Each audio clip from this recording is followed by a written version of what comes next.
Numbers chapter 9. A year after Israel's departure from Egypt, the Lord spoke to Moses in the wilderness of Sinai. In the first month of that year, he said, "Tell the Israelites to celebrate the Passover at the prescribed time, at twilight, on the 14th day of the first month. Be sure to follow all my decrees and regulations concerning this celebration." So Moses told the people to celebrate the Passover in the wilderness of Sinai as twilight fell on the 14th day of the month. And they celebrated the festival there, just as the Lord had commanded Moses. But some of the men had been ceremonially defiled by touching a dead body, so they could not celebrate the Passover that day. They came to Moses and Aaron that day and said, "We have become ceremonially unclean by touching a dead body. But why should we be prevented from presenting the Lord's offering at the proper time with the rest of the Israelites?"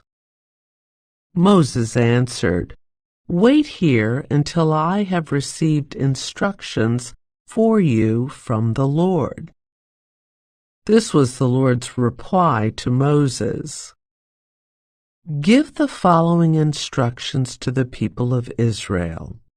If any of the people now or in future generations are ceremonially unclean at Passover time because of touching a dead body, or if they are on a journey and cannot be present at the ceremony, they may still celebrate the Lord's Passover. They must offer the Passover sacrifice 1 month later at twilight on the 14th day of the second month. They must eat the Passover lamb at that time with bitter salad greens and bread made without yeast. They must not leave any of the lamb until the next morning, and they must not break any of its bones. They must follow all the normal regulations concerning the Passover. But those who neglect to celebrate the Passover at the regular time, even though they are ceremonially clean and not away on a trip, will be cut off from the community of Israel. If they fail to present the Lord's offering at the proper time, they will suffer the consequences of their guilt. And if foreigners living among you want to celebrate the Passover to the Lord, they must follow these same decrees and regulations. The same laws apply both to native-born Israelites and to the foreigners living among you. On the day the tabernacle was set up, the cloud covered it. But from evening until morning, the cloud over the tabernacle looked like a pillar of fire.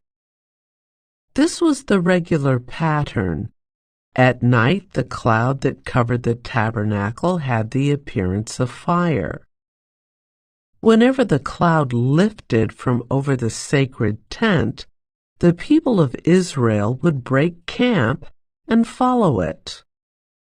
And wherever the cloud settled, the people of Israel would set up camp.